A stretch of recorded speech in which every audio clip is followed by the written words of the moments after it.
Hey guys, sorry I couldn't be at the city council meeting tonight. I would have really loved to have been there. But as you know, I'm battling breast cancer and I don't get to go and do a lot of my work that I like to do. I think you know I haven't been to a county commissioner meeting in a long time, but I still get all the recordings, so I've been keeping up on speed on those boys. But tonight, hats off to all of you folks that showed up over this property maintenance international code. It is Agenda 21 in its purest form. And I want to say, Brenda, you did a great job. Linda Bergeron, you did a wonderful job. Sam, you did really good. The real estate gal, you were excellent. Mr. Gilmore, you did a great job. Woody Giles, you know, you should run for office, dude. Chuck Gray, you did good. Bob Ide, Paul Pad, all of you folks made me very proud on that you stood up there against the city council.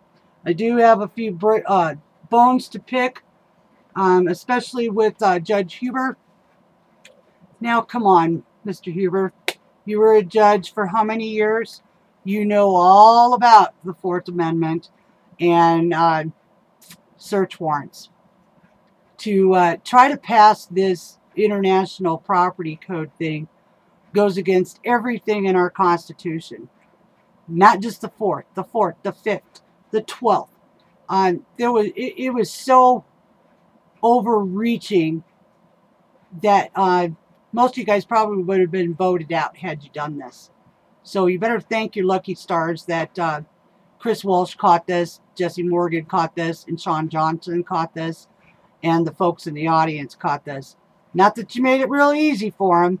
I mean, I remember I went down to the city building, and there wasn't a copy of this for the public to view.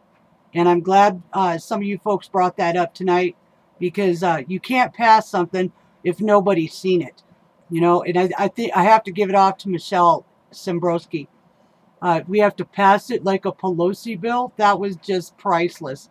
You know, atta girl, man. You know, that would have been right. Something I would have said. We have to pass it to see what's in it. Anyway, I'm going to take some of that video and I'm going to chop it down into a smaller, maybe 15 minutes of the highlights. In my other bone to pick with this was the real estate gal was on to something when she said the fire department takes care of the fire codes. The police take care of those problems. Animal varmints and stuff. The city has an agency for that. This would have been a duplicate service, and it would have just ratcheted the wrench on our freedoms.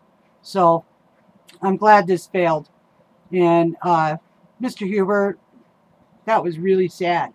That was really sad, dude.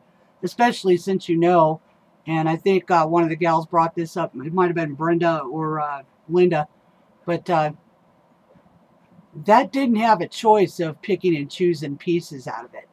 You are either going to have to adopt the entire thing or not adopt it at all. And I'm glad to see so many of you guys smartened up and wised up not to adopt it at all. Anything that has international on it, we don't want nothing to do with. Because it means we're going to be subjected to laws of somebody else, somewhere else. Not in the United States, somewhere else, like the United Nations or them kind of people. And we don't want their laws. So, tonight you guys did great, and I couldn't be more proud of you. You know, you just made my heart zing watching you. Another one bites the dust.